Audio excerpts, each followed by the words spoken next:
नमस्ते वॉरियर्स, कैसे हो आप? आई होप आपने कल का वीडियो देखा है और बहुत एंजॉय किया है जब हम बात कर रहे थे मेमोरी टेक्निक्स की।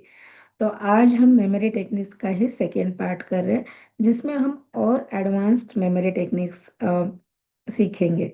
तो डेफिनेटली अगर आपका इवेंचुअली फर्स्ट पार्ट मिस हो गया होगा, तो मैं आप सभी से रिक्वेस्ट करूंगी कि प्लीज़ आप पहले पार्ट देख लीजिए, क्योंकि वहाँ पे हमने बेसिक इजी और जो फट से समझ में आए ऐसे कुछ मेमोरी टेक्निक्स के बारे में डिस्कशन किया है। और जैसे ही आपका वो पार्ट कंप्लीट हो जाता है, आप इस सेकेंड पार्ट में आ सकते हो। ठीक। तो कल के पार्ट में हमने देखा था कि विजुअलाइजेशन कैसे करें, तो जहाँ पे हमने हार्ट के पंपिंग के बारे में बात की थी, राइट। अभी विजुअलाइजेशन टेक्निक एक एडवांस टेक्निक ये है। एक्चुअली हमने एक विजुअलाइजेशन पहले भी किया है, जैसे कि हमने गोल सेटिंग में किया था, अगर आपको याद है। या फिर डेली स्टडी गोल्स के बारे में भी हमने किया है, जिसके वीडियोस ऑलरेडी चैनल पे अवेलेबल है, उन्हें भी आप देख सकते हो। जब हमें किसी टॉपिक का विजुअलाइजेशन करना है, तो स्पेसिफिकली आप बच्चों को बहुत सारे साइकिल्स पढ़ने के लिए होते हैं। Nitrogen cycle, carbon cycle, oxygen cycle, water cycle, right. तो इन सारे साइकिल्स को रिमेम्बर करते करते बच्चों का क्या होता है ना, कंफ्यूजन होता है। नाइट्रोजन साइकिल के कुछ पार्ट्स कार्बन साइकिल में डाल दिए, कार्बन साइकिल के कुछ ऑक्सीजन में डाल दिया। तो साइकिल याद कैसे रहे? नॉट ओनली दिस साइकिल्स, जैसे ही आप बायो में आगे बढ़ते हो तो वहां पे भी अलग अलग साइकिल्स है, जैसे कि क्रेब्स साइकिल है जो आपको पढ़ना होता है। ओके, टीसीए साइकिल होता है। तो वो भी वहां पे भी अलग अलग साइकिल्स है। तो पढ़ना कैसे, इनके याद कैसे रखना? तो इन सर्कल्स को आप जितना फनी बना सकते हो ना, उतना फनी बनाइए। एंड यू विल अमेज्ड कि अरे बाप रे, इतना आसान है। तो पहले तो हमें क्या करना है, जैसे आप नॉर्मली साइकिल ड्रॉ करते हो उस तरीके से साइकिल को ड्रॉ कर लीजिए।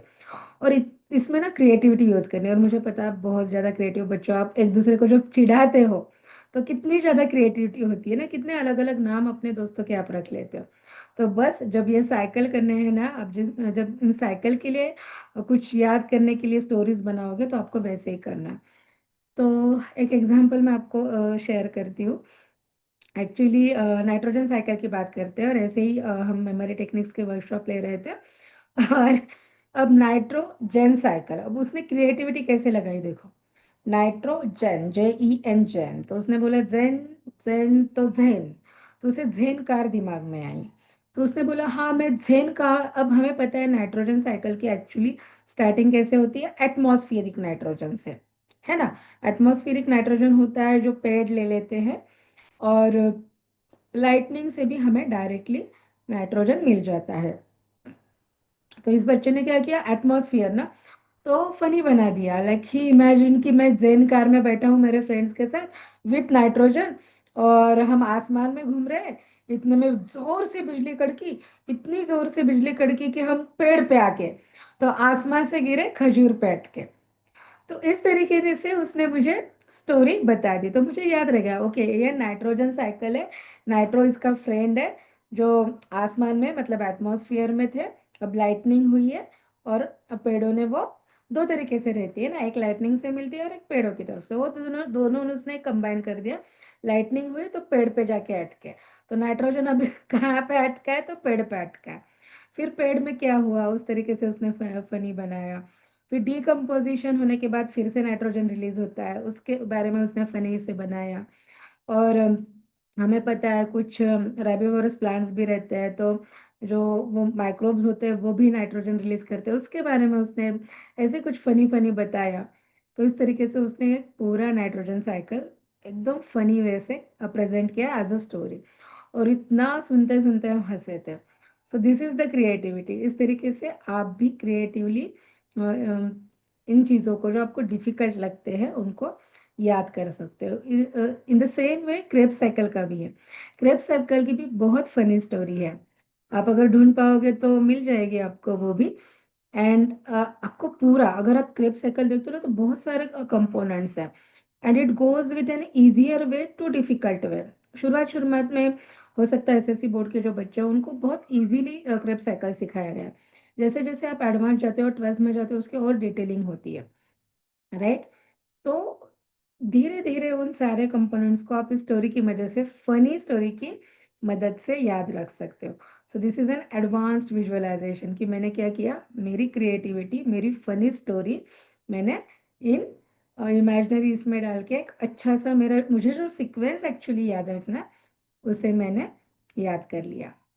अब और इंटरेस्टिंग आपको एक टेक्निक बताऊंगी, एंड दैट इज, पता है आपको उसे क्या बोलते हैं? ओके, उसका नाम भी बहुत बहुत इंटरेस्टिंग है, एंड दैट नाम इज मेमोरी पैलेस। ओके, कोई उसे मेमोरी पैलेस बोलता है, कोई उसे माइंड पैलेस बोलता है, जो आपको अच्छा लगे आप बोल देना। करना क्या है, हमें हमारा खुद का एक पैलेस बनाना है।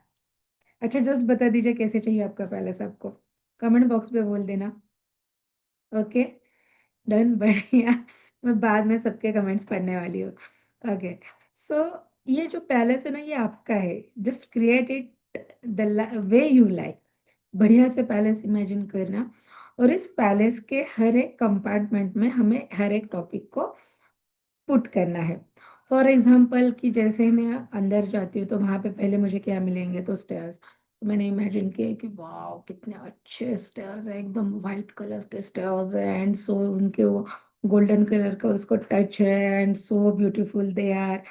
तो मैंने सोचा अगर ये स्टेयर्स इतने वाइट है और ये सारी चीज़ें, तो क्यों ना हर एक स्टेयर पे मैं एक केमिस्ट्री का इक्वेशन डाल दूँ। ओके, तो जैसे ही मैं आगे जाती हूँ तो एक बड़ा सा दरवाज़ा है, और बड़ा ऐसे दरवाजे में कुछ प्लांट्स लगे हैं। तो क्यों ना मैं प्लांट किंगडम के जो भी रिमेम्बर करने वाली चीज़ें वहाँ पे चिपका दूँ मेरे माइंड पैलेस में। जैसे मैं अंदर जाती हूँ तो हो सकता है किचन है, तो किचन में मैंने सारे फिर वेज, किचन में क्या रहता है सामान, वेजिटेबल्स रहते हैं, पल्सेस रहते हैं, खाने पीने का सामान रहता है। तो क्या वो सारे टॉपिक्स मैं अपने किचन में डाल सकती हूँ? लाइक जब भी हम बायोलॉजी के बारे में पढ़ते हैं, एनिमल्स के बारे में पढ़ सकते हैं। वेज नॉन वेज सारा मटेरियल हमारे किचन में होता है। फिर ग्रेन्स होते हैं, तो ग्रेन्स तो हम बायोलॉजी में भी पढ़ते हैं, ज्योग्राफी में भी पढ़ते हैं, ईवीएस में भी पढ़ते हैं। तो वो जो सारे टॉपिक्स है वो हमने किचन में डाल दिए। उन अब बायोलॉजी है फॉर एग्जांपल, हाँ मेरे पास ना ऑरेंज है, टेबल पे किचन है, किचन के टेबल पे मैंने ऑरेंजेस रखे। तो I just remember, okay orange, orange is for vitamin C. तो विटामिन सी मुझे कैसे मदद करेगा, कैसे मेरी इम्यूनिटी बढ़ाएगा? Okay, there is an apple, Apple a day keeps doctor away. तो क्यों ऐसे है, उसमें क्या कंपोनेंट्स है? अच्छा, वहाँ पे कॉफ़ी भी है, तो कॉफ़ी कैसे बनती है? अच्छा, इस तरीके से बनती है, कौन से माइक्रोब की हेल्प से कॉफ़ी बनती है? तो इस तरीके से मैंने उसको रिमेम्बर कर लिया। Same with the pulses. तो किचन में हमने कुछ टॉपिक्स को प्लेस कर दिया। फिर हम आए बेडरूम में, तो बेडरूम में तो बहुत भाई शांति चाहिए होती है, पीस चाहिए होती है। तो फिर मैंने इमेजिन कर लिया कि okay, what are the hormones जो मुझे हैप्पीनेस देते हैं, which are those happy hormones, मुझे काम कर देते हैं, मुझे नींद आती है, राइट? बेडरूम में तो व्हाट आर द लाइटनिंग्स, तो मैंने वहाँ पे हार्मोन्स को एक कर दिया। या फिर बेड में मेरी कुछ मेमोरीज है, उस मेमोरीज के हिसाब से मैंने टॉपिक्स वहाँ पे लगा दिए।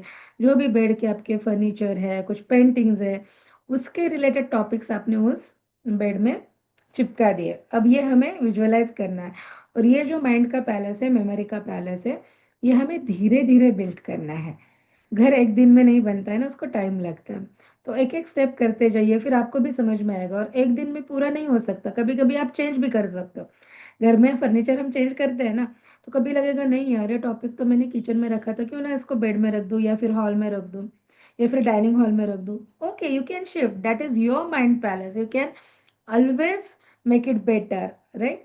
फिर हॉल में देखिए, आपके हॉल में अब ये इमेजिनरी हॉल है, यहाँ पे कौन सी थिंग्स है, और उसके साथ आप कौन से टॉपिक्स को एसोसिएट कर सकते हो, तो आपने रख दिया।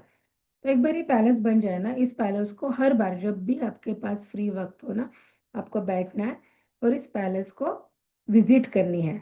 जैसे अगर कोई घर की कंस्ट्रक्शन कर रहा है, हमारा कोई बंगलो बन रहा है, विला बन रहा है, तो हम वहाँ पे बार बार जाएंगे ना। एक दिन जाके ओके चलो कर लो करके छोड़ नहीं देते ना, रोज जाते देखते अच्छा कितना काम पूरा हुआ, अच्छा इतना काम हुआ, अच्छा भैया यहाँ पे ये कर देना है ना। हम भी अपने हिसाब से एडिशन कर लेते हैं। तो उस तरीके से वहाँ पे भी आप जब रोज रात को सोने जाएंगे तो इस पैलेस को ज़रूर विजिट करना। फिर धीरे धीरे धीरे वो टॉपिक जो हमने बोला था ना पहले सेशन में, कि हमें हर रोज रात को रिवीजन करके सोनी है। तो अगर आप इस तरीके से अपने सपनों का महल बनाते हो, तो ये महल आपको रिवीजन करने में और आपकी मेमोरी को लॉन्ग टर्म में कन्वर्ट करने में बहुत मदद करेगा। So this is the technique जिसे हम कहते हैं माइंड पैलेस या मेमोरी पैलेस। और एक टेक्निक हम सीखेंगे जिसे कहते हैं एसोसिएशन टेक्निक। अब एसोसिएशन टेक्निक क्या होती है कि एसोसिएट करना है। ओके, फॉर एग्जांपल ज्योग्राफी का एक टॉपिक लेते हैं जिसमें हमें कहा जाता है कि आपको जो अलग अलग टाइप्स के जो लैंडस्केप्स होते हैं उनके नाम याद रखने हैं। तो व्हाट आर दोज अलग अलग टाइप का लैंडस्केप? तो कभी कभी ग्रासलैंड होती है, फॉरेस्ट होते हैं, रोड्स होते हैं, ऑर्गेनाइजेशंस, फिर कंस्ट्रक्शंस, राइट। तो ये कुछ है जो एरियाज हैं। तो इसे कैसे याद करें? तो स्टोरी बनाते हैं। मैं और मेरी दोस्त एक दिन फॉरेस्ट में सैर करने के लिए निकले। अब जैसे ही हम फॉरेस्ट में निकले हम तो रास्ता भाई भूल गए। जैसे ही हम रास्ता भूले हम चलते जा रहे हैं चलते जा रहे हैं, फिर ना हमें एक बहुत बड़ी ग्रास लैंड लगी। और हम जैसे ही हमें वो ग्रास लैंड दिखी हम बहुत खुश हो गए। और वहाँ पे हम टेबल टेनिस खेल रहे। फिर मेरी फ्रेंड ने बताया कि ये ग्रास लैंड ना कुछ टेबल लैंड की तरह दिख रही है जो महाबलेश्वर में है। और फिर हम वहाँ से निकले। फिर हमें एक रोड दिखाई दिया। फिर हमने पाया कि अलग अलग जोग्राफिकल एरियाज में अलग अलग तरह के कंस्ट्रक्शंस मैन ने किए हैं। तो एक अच्छा रोड यहाँ पे था। जैसे हमने रोड क्रॉस किया वहाँ पे ब्रिज था जो रिवर के दो साइड्स को गैप थी उसको ब्रिज करता था। और you could really find that bridge very pleasant. तो हमने उस पे से वॉक करना शुरू किया। नीचे एक बहुत ही सुंदर रिवर बह रही थी। अब उससे हम आगे बढ़े तो अल्टीमेटली हम एक छोटे से गांव में आ गए। फिर गांव में हमने क्या देखा? फिर हम एक छोटे और तालुका प्लेस में आ गए। तो वहाँ पे क्या थी? हो सकता है एक जेडपी की स्कूल हो, तालुका प्लेस का ऑफिस हो। और वहाँ से फिर हम हमारे शहर आए।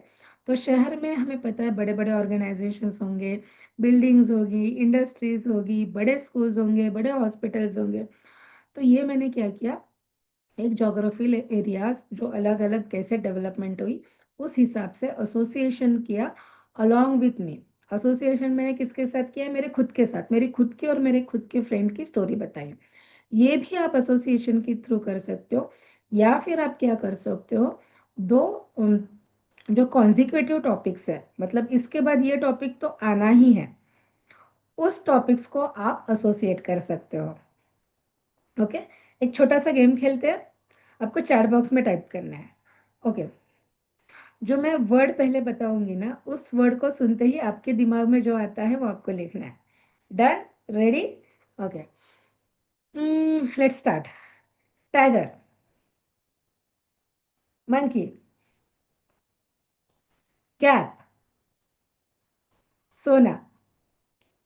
अब इंटरेस्टिंग ये है कि सोना में आप लोगों ने क्या क्या कमेंट्स लिखे हैं। तो मैं, अगर आपको देखा जाए तो हर एक ने अलग अलग सोचा है। जब भी मैंने ये वर्ड लिया, इस वर्ड के रिलेटेड उनकी जो पास्ट मेमोरीज थी उसमें जो वर्ड था वो एसोसिएट करके आपको अपने आप याद आया। ओके, तो यहाँ पे अगर आप सीक्वेंस वाली चीज़ें एक दूसरे के साथ एसोसिएट कर देते हो तो वो सीक्वेंस आपको अच्छे से याद रहता है। अब ये टेक्निक आप कहाँ पे इस्तेमाल कर सकते हो? तो लॉन्ग आंसर्स में आप इस्तेमाल कर सकते हो। कैसे यूज करना है? तो सबसे पहले लॉन्ग आंसर्स को एक अच्छे से लिख लेना, बहुत प्रेजेंटेबल वे में। जैसे ही इस लॉन्ग आंसर को आप प्रेजेंटेबल वे में लिखते हो उसके बाद आपको क्या करना है कि सी लॉन्ग आंसर्स हमेशा पॉइंट्स में होते हैं। तो वो जो इम्पोर्टेंट पॉइंट है, इम्पोर्टेंट की वर्ड्स है उनको अंडरलाइन कीजिए। डन? ये आपने सेकेंड स्टेप की। अब वो जो इम्पोर्टेंट वर्ड्स या पॉइंट्स है उनको आपके राइट साइड की जो आपका ये है बॉर्डर वहाँ पे लिख लेनी है।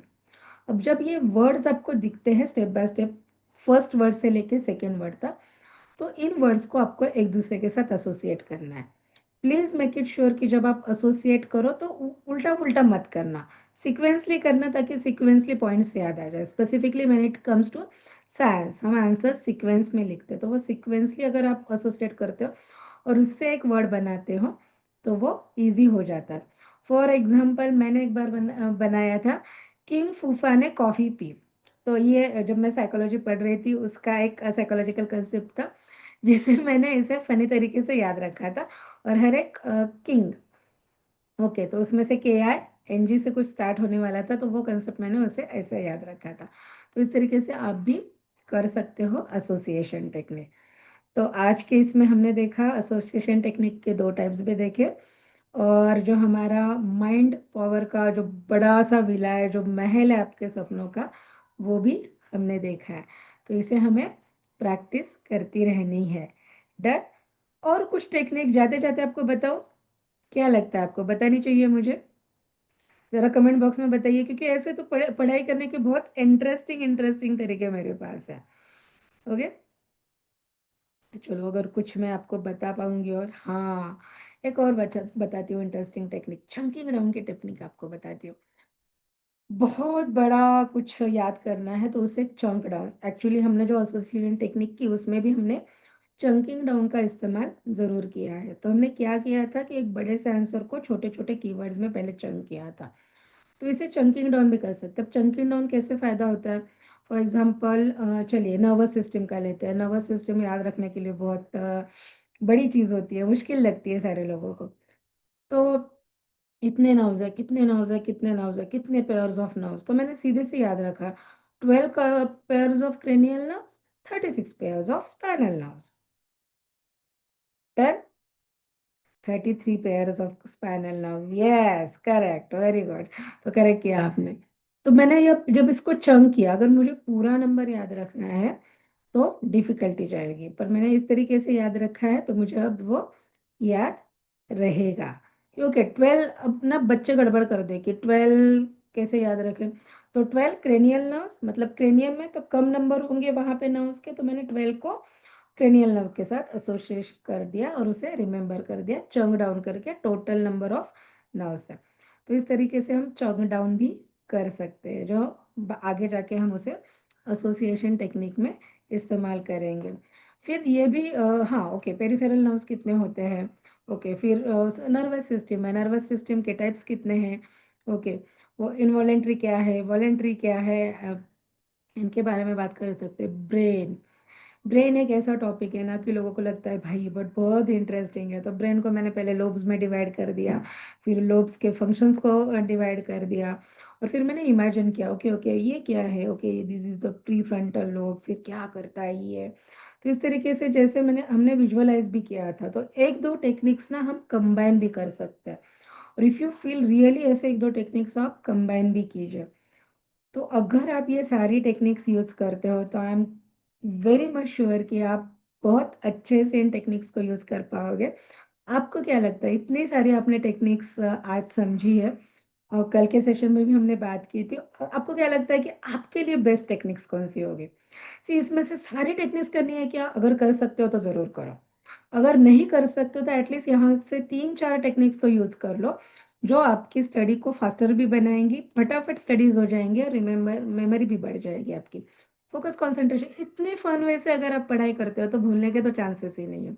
हाँ, अगर इन टेक्निक्स को आपको डिटेल में सीखना है तो हमसे बस कनेक्ट कीजिए। डिस्क्रिप्शन में हमारा नंबर है, वहाँ पे जाके आप हमें मैसेज कर सकते हो, ताकि जब भी मेमोरी टेक्निक्स का वर्कशॉप हो हम आपको उसके बारे में इन्फॉर्म कर दें। Done, I hope you enjoyed. तो आज के हमने हमने जो सीखा, तो उसका भी हमने क्या सीखा है कि हर बार रिवीजन करनी ज़रूरी है। रिपिटेशंस करना ज़रूरी है रिटेंशन के लिए। तो जो जैसे कोई भी गाना गुनगुनाते हैं हम, तो गाना कभी हम ऐसे बैठ के याद करते हैं, ओके गाना याद करना है, गाना याद करते हैं, नहीं, हम घूमते-फिरते धीरे-धीरे वो स्टांजास याद आ जाते हैं। तो इसी तरीके से रिपिटेशंस करते रहना है। ओके, सो आई होप आपने ये दोनों भी मेमोरी टेक्निक्स के सेशन बहुत ज़्यादा एंजॉय किए, मैंने तो बहुत ज़्यादा एंजॉय किए। कोई अगर दिक्कत है तो हमसे आप ज़रूर कनेक्ट कर सकते हैं। All the best for your studies.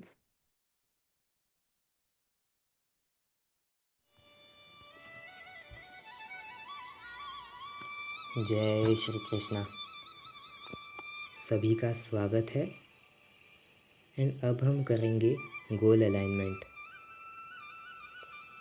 तो मेरी सभी से रिक्वेस्ट है कि कृपया एक शांत जगह पे बैठ जाइए, अपने कंधों को सीधा कीजिए, एक लंबी गहरी सांस लीजिए।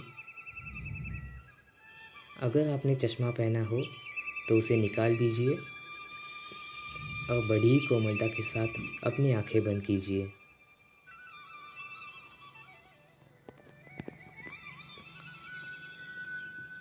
अब सोचिए, ये जो आपके गोल्स है, ये आपके लिए क्यों इम्पोर्टेंट है? क्यों आप इन गोल्स को अचीव करना चाहते हो?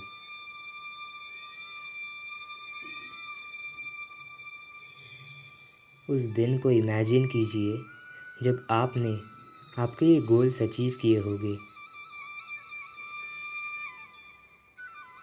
देखिए कि कितने खुश होगे आप। अपने चेहरे पर की वो स्माइल को देखिए। देखिए अंदर से कितना ब्लेस्ड फील कर रहे होगे आप।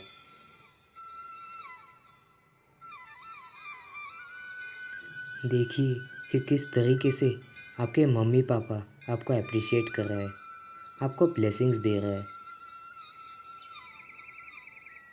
वो आपको शाबाशी दे रहे हैं एंड वो बोल रहे हैं, I am proud of you बेटा, I am proud of you. देखिए कि आपकी फैमिली आपके बारे में क्या बोल रही है, किस तरीके से वो आपको अप्रिशिएट कर रही है, आपको ब्लेसिंग्स दे रही है।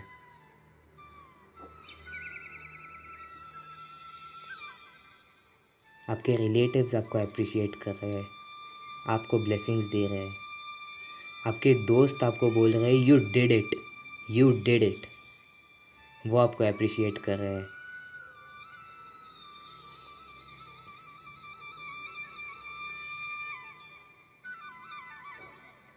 अब देखिए कि किस तरीके से आप इस समाज में कंट्रीब्यूट कर रहे हो, किस तरीके से आप लोगों के जीवन में एक बदलाव ला रहे हो। आपके नॉलेज और स्किल की मदद से आप लोगों के जीवन आसान बना रहे हो। लोग आपको थैंक यू बोल रहे हैं, आपको अप्रिशिएट कर रहे हैं, आपको ब्लेसिंग्स दे रहे हैं। उन थैंक यूज़ को सुनिए, उन ब्लेसिंग्स को रिसीव कीजिए।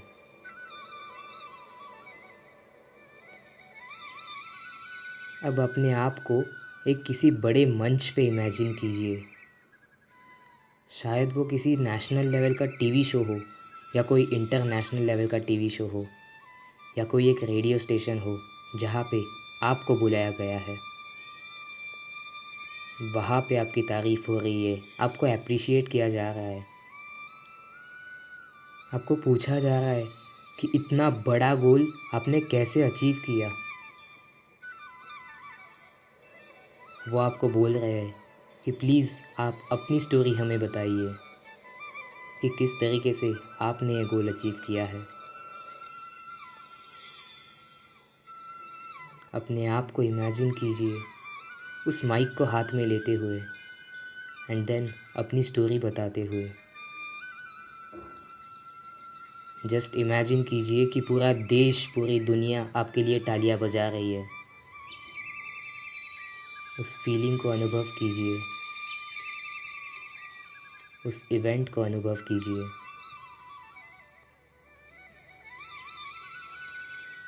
अब सोचिए कि इस गोल अचीवमेंट की प्रोसेस में आप किस तरीके के इंसान बन गए हो।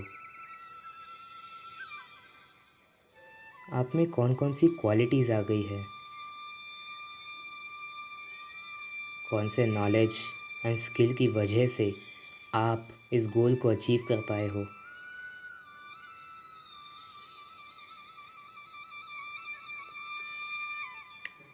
देखिए कि जब आपने एक गोल अचीव किया होगा तो आप आपका दिन कैसे बिताते होगे।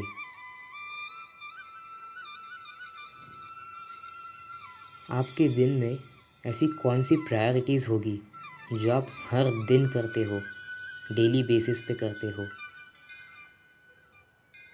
कौन से इम्पॉर्टेंट एक्शंस होंगे जो आप रोज़ करते हो।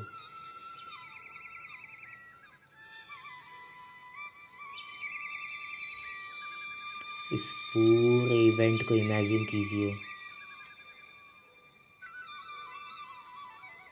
आपके लाइफस्टाइल को इमेजिन कीजिए और एक लंबी गहरी सांस लीजिए। कंधों को सीधा कीजिए। अब सोचिए, अगर किसी कारणवश आप ये गोल अचीव न कर पाए तो ऐसी कौन सी चीज़ है जो आप मिस कर जाओगे? क्या नुकसान होगा आपका अगर आप ये गोल अचीव न कर पाओ तो?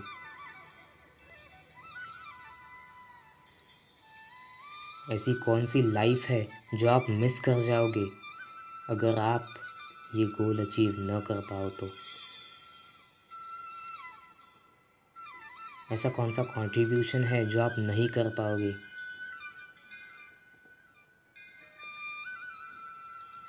अब सोचिए कि उसका क्या प्रभाव होगा आपकी फैमिली पे।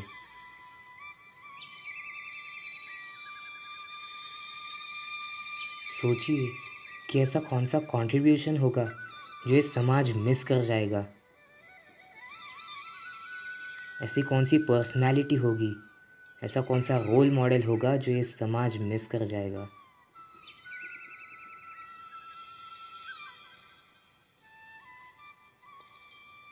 दोस्तों, अपने आप को, अपने गोल्स का इम्पोर्टेंस बताइए।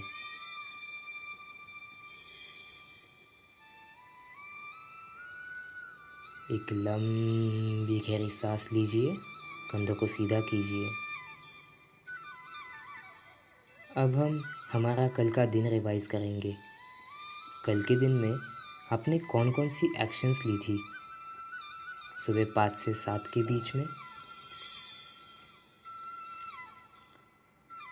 थोड़ा सा आगे बढ़ते हैं। 7 से 9 के बीच में आपने कौन कौन सी एक्शंस ली थी?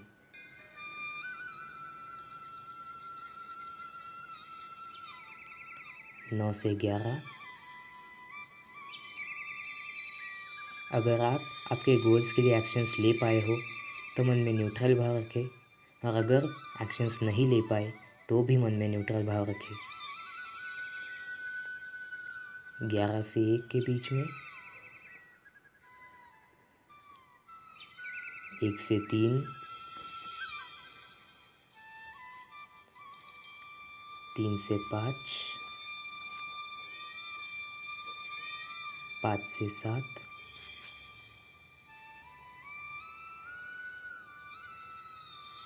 7 से 9। और 9 से 10:30 के बीच में। आइडियली आपका दिन 10:30 बजे समाप्त होना चाहिए। अब सोचिए, आज आप आपके गोल्स के लिए कौन कौन से एक्शंस लोगे, एंड खुद को कमिट कीजिए कि ये एक्शंस लेने का आज आप प्रामाणिक प्रयत्न करेंगे।